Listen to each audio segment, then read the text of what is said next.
जबरदस्ती कभी नहीं करना। वही आत्मदेव ब्राह्मण ने जबरदस्ती करी, जबकि कहा भगवान ने कि तेरे नसीब में नहीं है, जबरदस्ती करी तो वह पत्नी ने भी बुद्धि भ्रष्ट हुई और वो फल नहीं खाया और वो फल गौ माता को खिलाया।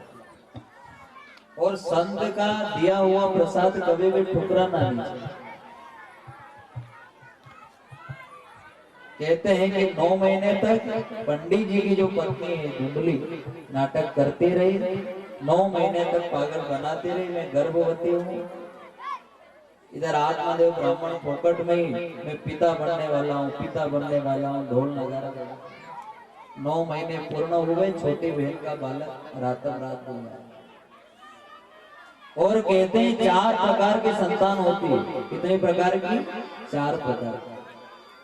अब समझना 4 प्रकार में आपके घर में कौन से प्रकार की? पहले है ऋणी। अगर आप किसी का धन रख लेते हो और दिया नहीं, या मान लिया जाए जिससे लिया वो मर गया, तो आप खुश हो गए, अच्छा हुआ मर गया, देना नहीं पड़ेगा। तो वो हमारे घर पे पुत्र रूप में आता है, बचपन से रोगी रहता है, बड़ा होता है, तो माँ बाप को कमा के नहीं खिलाता, माँ बाप कमा के ने उसे खिलाते हैं और माँ बाप के सामने अपना ऋण चुकता करके मर जाता है, वो है ऋणी संतान। फिर दूसरा बेटा बताया है उदासीन। कौन सा? दूसरा पुत्र बताया उदासीन। अब उदासीन कौन सा? आपने बहुत सारे परिवार में ऐसे बच्चे में देखे होंगे जो बिल्कुल बचपन से सीधे साधे गाय जैसे। अब बड़े भी हो ही नहीं, जैसा कपड़ा पहना वैसा कपड़ा पहन ले, जा बैठा वहां बैठी जाए। अब उनके परिवार वाले माँ बाप और भाई बंधु सब चिंता करे कि एक दादो कैसो निकली हुई, आणि को बड़ो भाई तो तेज तर्राट नहीं हो, बिल्कुल ठंडो बैठो, उनको कहीं नहीं। गुरुजी ने पंचांग दिखाई, गुरुजी देखो तो सही इनको वेगा गई। अमान तो विचार आई रो गणी को विवाह करा कि नहीं करा, ऐसो नहीं वे विवाह करे बाद बाप भागी जाए, इतोटे ढिल्लो है। गुरुजी ने पंचांग दिखाए, नाम पड़ी गयो भोला दो, भोला दो, भोला दो, कई नाम बोलो। और जैसे ही भोला दा को विवाह भयो के 5 बर्तन लઈને अलग हुई गए। यहाँ घर वाला पोकट में चिंता कर रहा था, कहीं वेगा कहीं वेगा कहीं वेगा, लेकिन जैसे ही विवाह हुआ ने 5 बर्तन लेके अलग। वो कौन सी संतान है? वो है उदासीन संतान। तीसरी संतान है पापी। और पाप एक प्रकार से नहीं, अनेक प्रकार से। मन से भी पाप होता है, तन से भी पाप होता है और धन से भी पाप होता है। ये जितने भी पाप है, हम रिश्ते तोड़वाते हैं, ये भी एक महापाप है। रिश्ता तोड़वाना ये भी एक महापाप है। किसी का विवाह हो रहा है, कोई मेहमान आए और आपने बोल दिया अरे ऐसा ही है, तो पूरा परिवार बिगड़ा हुआ है, बालक भी ऐसा है वैसा है। और याद रखना, जो यहाँ पर रिश्ता तोड़वाने का काम करता है, सांवरिया से उसका रिश्ता टूट जाता है जन्म जन्म के लिए। अरे अपन यहाँ जोड़ने के लिए आए हैं, तोड़ने के लिए थोड़ी आए। कई के लिए आए? जोड़ने के लिए, कि सबको जोड़ो और सांवरिया की कथा से जुड़ो। अब यहाँ जो देखो वो सब तोड़ने का काम करो। और ये जितने भी जो पाप है, ये सब पापी संतान के रूप में अपने घर पैदा होते हैं। और वो पापी संतान ऐसी होती है कि अगर दिन में 4-5 बार अगर माँ बाप नहीं रोवे नहीं, तो 2 ही जना ने रोटी नहीं बना। और जैसे ही माँ बाप रोए तो पापी संतान पत्नी का हाथ पकड़ के लाए और बोले, देख अब तो मजा ही रहा था रे, आप तो खुश है नहीं, या डोकरे थार पे खूब पकते देनी, तय करने के 12 बजे थी मने। और कथा कह रही, जो नर नारी की ओर निहार तो वो नर हो गया नारी का रूपा। ये कड़वी बात बताई है कथा में कि पत्नी चाहे कितनी भी सुंदर हो, लेकिन माँ बाप से सुंदर भगवान भी नहीं हो सकता। अरे कथा में बताया है कि जो नर नारी की ओर निहारत वो नर हुआ नारी के रूपा। जिस लड़के ने, जिस मनुष्य ने, जिस नर ने अपनी पत्नी के कहने से माँ बाप को ठुकरा दिया तो समझ लेना कि ये पुरुष नहीं है, ये पूरा के पूरा औरत है। कौन है? औरत है। ये दिखने में जरूर पुरुष जैसा है लेकिन ये पूरा के पूरा लुगाई है। कौन है? औरत है। जिसने पत्नी के कहने से माँ बाप को ठुकराया वो पुरुष नहीं हो सकता, वो औरत। और ये कथा कह रही कि जो नर नारी की ओर निहारत वो नर हो गया नारी के रूपा, जो नर सुंदर ब्रह्म विचारत वो नर हो गया ब्रह्म के रूपा।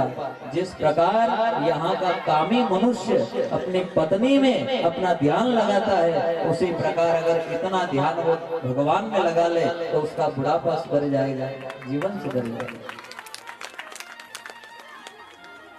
जीवन सुधर जाएगा अगर आपने ध्यान परमात्मा में लगा लिया।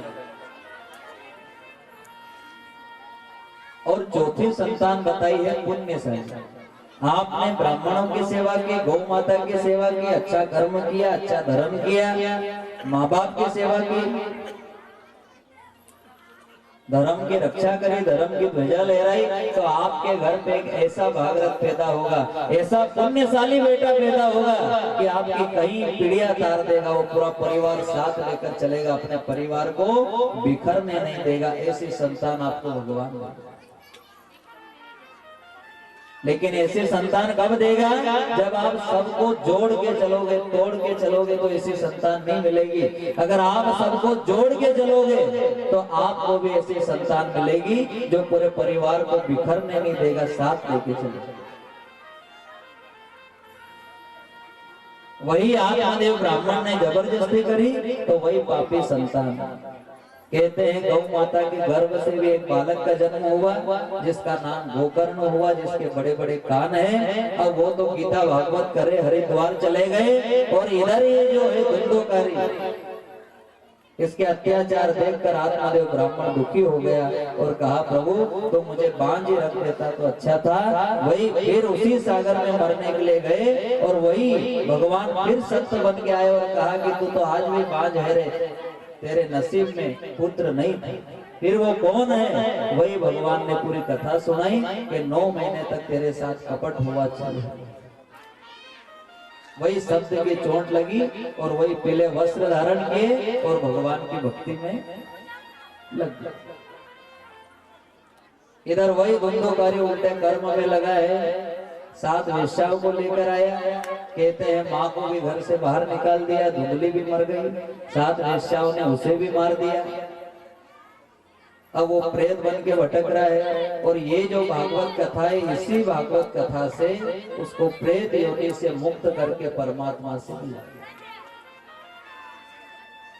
यानी कि विचार करो, ये जो भागवत कथा है, इस कथा से तो भूत प्रेत भी भगवान को प्राप्त कर गए। तो कंचन काया वाला नर तू नारायण को प्राप्त नहीं कर पाएगा क्या? जरूर कर पाएगा, लेकिन तू उसे भाव से याद कर। अब देखो आज कथा का प्रथम दिन है और ये पहले दिन की कथा आपको थोड़ी कम समझ में आएगी। क्यों? क्योंकि जब तक वो मेल नहीं छटकेगा तब तक आपको आनंद नहीं आएगा। मेल छटका के अंदर से आनंद प्रकट हो। अब पहले दिन से कथा का एक परहेज बताया जाता है और वो परहेज सिर्फ महिला मंडल ही करे। ध्यान देना, परहेज क्या है? परहेज ये है कि आपके गांव में भागवत ज्ञान गंगा चलकर आई है और कहते हैं कि जहां पर भी भागवत ज्ञान गंगा का डेरा लगता है 7 दिन का, वहां पर जितने भी भूत प्रेत है, देवी देवता है, वो सब भी कथा श्रवण करने आते हैं सब। और अभी आप 3 घंटे कथा श्रवण करके आप अपने घर जाओगे तो भूत प्रेत यहाँ थोड़ी बैठा रहेगा, देवी देवता यहाँ थोड़ी बैठा रहेगा, वे भी आपका गांव में घूमने जाएगा। तो परहेज ये रखना है कि 7 दिनों तक आपको रोज अपने घर आंगन में प्यारे से रंगोली बनानी है, दीपक लगाना है और सामरिया से लक्ष्मी नारायण को बुलाना है, भजन करना है शाम शाम को रोज हर घर में। क्योंकि कथा जैसे आपसे यहाँ निकलोगा नहीं और आपका पाछे पाछे सब चाले पड़ेगा।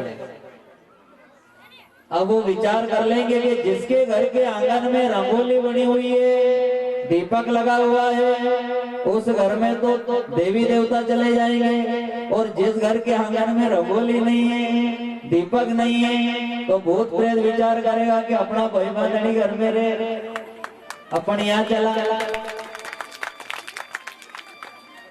अब वो आपके हाथ में कि अपने को भगवान को बुलाना है या भूत प्रेत को बुलाना है। अगर भगवान को बुलाना है तो शाम के समय रंगोली बनाओ, दीपक लगाओ और सांवरिया सेठ को रिझाओ, भगवान के अच्छे अच्छे भजन गाओ 7 दिनों तक। बोलिए सांवरिया सेठ